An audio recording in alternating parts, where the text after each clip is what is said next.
ओम नमस्ते। आइए आज की चर्चा को प्रारंभ करते हैं। ऋग्वेद के 6वें मंडल के 45वें सूक्त का चौथा मंत्र।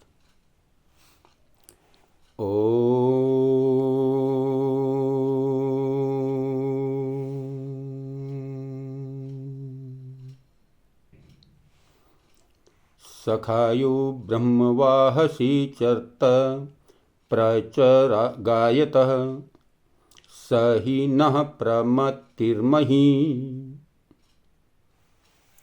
हे सखाय मित्रों,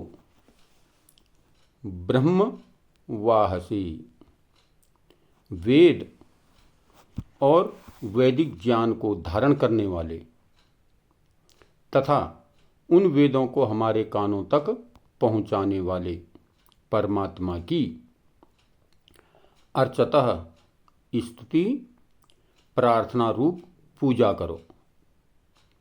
च और प्रगायत उसी प्रभु का गायन करो। ही क्योंकि सह वह जगदीश हमारा परमति सच्चा बंधु है, अथवा वह परमात्मा ही हमारी मही परमति बड़ी बुद्धि है। तो बहुत ही सुंदर ढंग से इसमें बताया गया है कि हे ज्ञानी मित्रों, जिस जगत पिता परमात्मा ने हमारे कल्याण के लिए वेदों को रचा, उस ज्ञान को धारण किया। सृष्टि के आरंभ में 4 महर्षियों के उस वेद ज्ञान को जो धारण किया है, 4 ऋषियों ने सृष्टि के आरंभ में अपने अंतःकरणों में उन 4 वेदों का प्रकाश किया। आपने उन 4 ऋषियों के अंतःकरणों में इन वेदों का प्रकाश किया। वही चारों वेद गुरु परंपरा से हमारे कानों तक पहुंचाए गए। और वही चारों वेद क्या हुआ? गुरु परंपरा से, गुरु की तरह से, गुरु शिष्य परंपरा से वह हम तक पहुंचे। इसलिए हम सब का कर्तव्य है कि हम सब उस प्रभु की पूजा करें, उस परमात्मा की ही पूजा करें। वही हमारा सच्चा बंधु है। परमेश्वर प्राण होना यही हमारी बड़ी बुद्धि है, परमेश्वर के प्राण हो जाना। तो ये हमारी जो है, कहते हैं, सबसे बड़ी बुद्धि है। प्रभु भक्ति के बिना बुद्धिमान पंडित भी महामूर्ख है। प्रभु भक्ति के बिना तो क्या है, कितने से कितना बड़ा बुद्धिमान पंडित भी हो, वो भी कहते हैं मूर्खों के ही तुल्य है। इसलिए बुद्धिमान होना तभी सफल है जब हम उस परमपिता परमात्मा की स्तुति करते हैं। तो बहुत सुंदर तरीके से इसमें उपदेश दिया गया है कि जिस परमात्मा ने इस सृष्टि के आरंभ में इन 4 वेदों को रचा और 4 वेदों को इन ऋषियों के माध्यम से हम तक जो है गुरु शिष्य परंपरा से पहुंचाया। निरंतर उन ऋषियों से, उन 4 ऋषियों से, ब्रह्मा से जैमिनी आदि पर्यंत सब ऋषि, दयानंद आदि पर्यंत सब ऋषियों ने जो है गुरु परंपरा से इस वेद ज्ञान को मानव मात्र तक पहुंचाने का प्रयत्न किया, मानव मात्र तक पहुंचाया। तो कहते हैं हम सबका ये कर्तव्य बन जाता है, दायित्व बन जाता है कि हम उस परमपिता परमात्मा की ही स्तुति करें, जिसके द्वारा हमें इतना सुंदर ज्ञान हमें मिला है। इस ज्ञान को प्राप्त करके हम अपने जीवन को सफल और सार्थक बनाएं, श्रेष्ठ बनाएं। तो इस प्रकार से इसमें जो है बहुत ही सुंदर तरीके से बताया गया। देखिए, कोई भी इस सृष्टि में इंसान, बुद्धिमान व्यक्ति, कोई यंत्र, कोई वस्तु अगर तैयार करता है तो उसको उपयोग करने की विधि भी उसके साथ साथ बनाता है। उसके दिमाग में पहले वो यंत्र आता है और यंत्र के बाद यंत्र के साथ साथ उसके दिलो दिमाग में उस यंत्र को बनाने की तकनीक पता चलता है, इसको कैसे उपयोग करना है, किस प्रकार से करना है।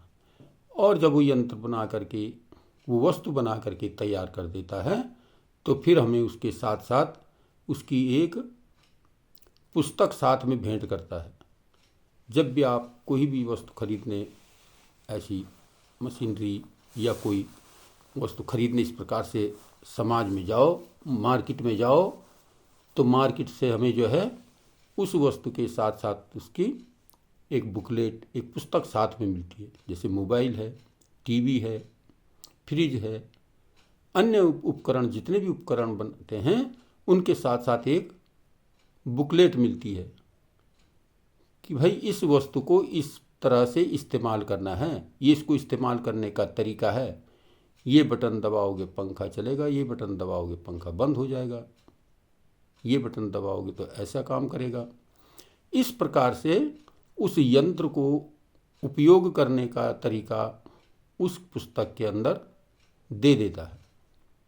यदि हम ठीक उसी प्रकार से उस पुस्तक के आधार पर उस वस्तु का उपयोग करते हैं तो वो वस्तु हमारे लिए सुखदायी हो जाती है, कल्याणकारी बन जाती है। और यदि हम उस बुकलेट के आधार पर, उस पुस्तक के आधार पर उसका सेवन नहीं करते, इधर उधर ऐसा वैसा अपने तरीके से चलाने लग जाते हैं तो वस्तु बहुत जल्दी ही खराब हो जाती है और हमारे लिए दुखदायी बन जाती है।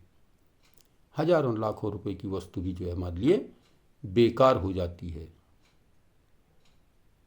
आजकल करोड़ों करोड़ों रुपए की कारें आ रही हैं और उन कारों के साथ उसको इस्तेमाल करने का तरीका दिया जाता है। यदि हम उसको इस्तेमाल ठीक प्रकार से करते हैं तो वो हमारे लिए सुखदायी बन जाती है, और यदि हम उसको जो है गलत इस्तेमाल करते हैं तो वो दुखदायी बन जाती है।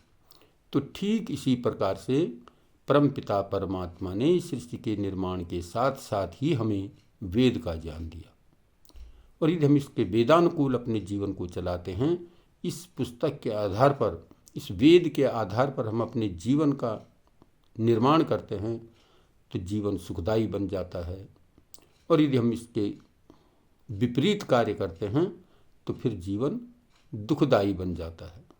तो ये बहुत सुंदर बात इसमें बताई गई है कि इस परमपिता परमात्मा ने इस सृष्टि के आरंभ में ही इन ऋषियों के द्वारा, इन 4 ऋषियों के द्वारा हमें जो है गुरु परंपरा से ये वेद का ज्ञान हमें दिया, और हमें इसका सेवन करना चाहिए, इसके अनुसार अपने जीवन को चलाने का प्रयत्न करना चाहिए, और इसके साथ साथ ही उस परमपिता परमात्मा की ही स्तुति, प्रार्थना और उपासना करनी चाहिए, उसी की पूजा करनी चाहिए, वही सर्वस्व है।